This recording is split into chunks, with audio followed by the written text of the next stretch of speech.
Olá, bem-vindo ao canal Noite de Lua Cheia. Quero dizer para vocês que esta é a terceira história e o terceiro vídeo deste canal. E essa terceira história aconteceu na mesma cidade em que eu aqui neste canal contei a minha primeira história, quando eu tinha 11 anos de idade, em 82.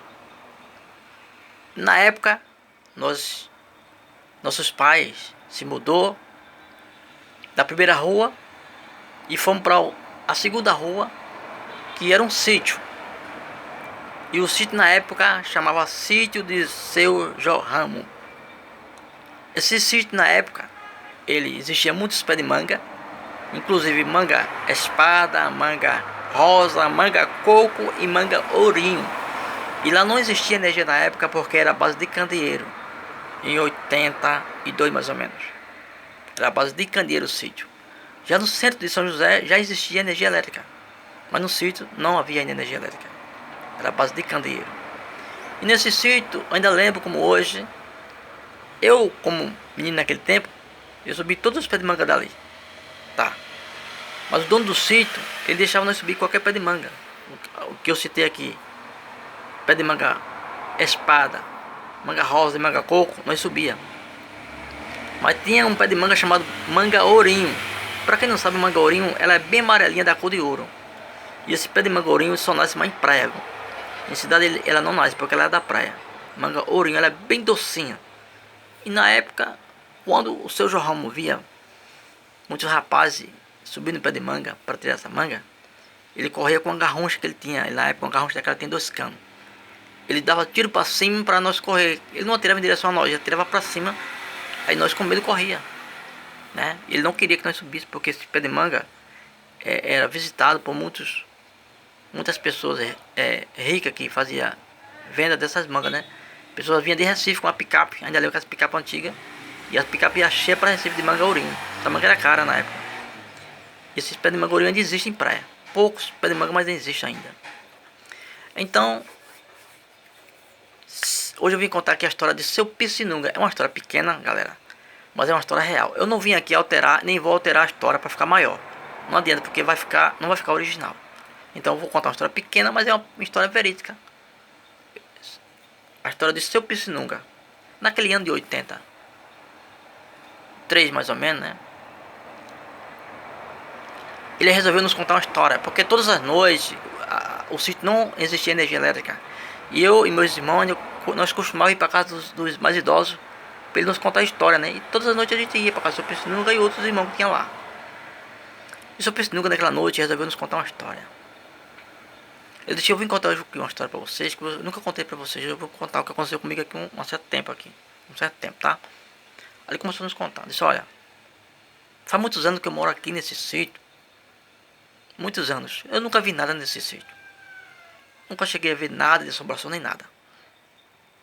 Mas teve um dia aqui que eu resolvi ir pra igreja novamente. Como de costume eu ia todos os dias, toda semana. Mês após mês e anos após anos. Nunca tinha visto nada. Aquela noite ele tomou um banho, trocou de roupa, jantou com sua esposa e disse, estou indo para a igreja. Ela disse, vai com Deus, filho. Ele foi para a igreja, cultuou de 7 até as 9 da noite. Hoje nós sabemos que a lei no Brasil, as igrejas devem cultuar de 7 até as 9, né? Muitas igrejas até passam um pouquinho o horário, mas a lei é até 9. E ele cultuou lá de 7 até as 9 da noite. Culto. Quando terminou o culto, às 9 horas, os irmãos resolveram ficar em frente à igreja conversando da Bíblia, conversando sobre Deus, né? E eles conversaram de 9 até as 10 da noite. Quando chegou às 10 da noite, por volta das 10 da noite, alguns irmãos disseram, eu vou embora porque já está ficando tarde e minha esposa espera em casa. Outros falaram, eu também irei embora porque minha família espera em casa. E Seu Piscinunga, que é a história que eu estou contando dele hoje, disse, também estarei indo para minha casa. E eles se despediram com um aperto de mão cada um, né? Seu Piscinunga pegou sua Bíblia Sagrada e veio em direção à casa dele. Quando ele chega na entrada da favela que é hoje, na época era sítio, né? Era o sítio de Seu Jorramo. Hoje chama-se bairro do Muruim. Esse bairro fica por trás da Assembleia de Deus em São José da Coroa Grande. E quando ele chega na época, na entrada do sítio, ele vai entrando de sítio adentro. O sítio, como eu falei antes, era repleto de pé de manga.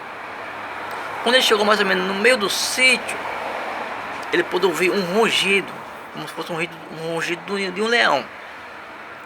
Tá? Ele resolve olhar para um pé de manga que está ao lado da sua direita.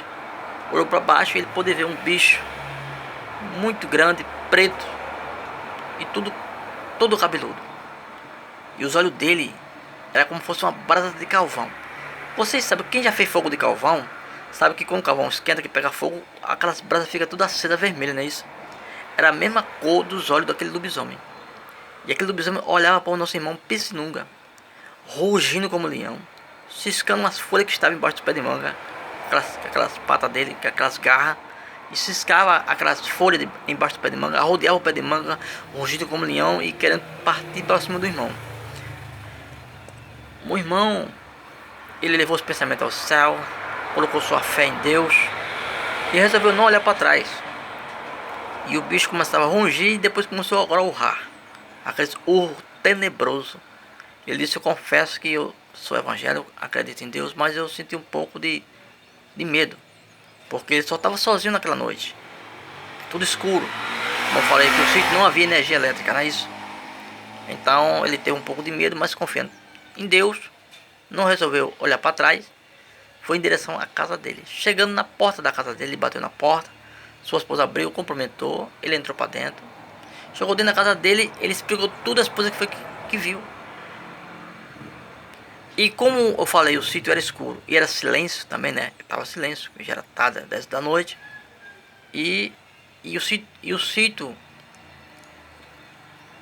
que ele morava, do pé de manga que tava o bicho para casa dele, não era tão longe. Como era escuro e silêncio, o bicho começou a rugir. E ele falava para a esposa dele assim: você está ouvindo? Ela disse: estou. Ouça de novo. Aí o bicho rujava e urrava. Ele dizia: está ouvindo? Ela dizia: estou ouvindo. Ela dizia: vamos orar para Deus nos proteger nossa casa. Os dois se ajoelharam, fizeram uma oração a Deus para Deus o proteger sua casa. Os dois se deitaram e mesmo deitado ainda conseguia ouvir o urro daquele lobisomem. Ele disse que aquela noite foi tenebrosa. Uma noite tenebrosa, uma noite que ele disse que nunca tinha visto. Tá? E eles, depois de um certo tempo, o bicho não urrou mais, tá? Não fez mais barulho. E eles conseguiram dormir. Aí ele contou essa história a nós. E eu vim aqui contar a história dele pra vocês. Tá? Essa é uma história verídica.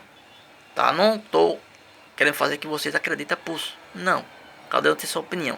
Apenas estou contando o que ele me contou, porque ele, na sua idade de ter 70 anos de idade, eu acho que um senhor de 70 anos de idade, naquele tempo o senhor já dava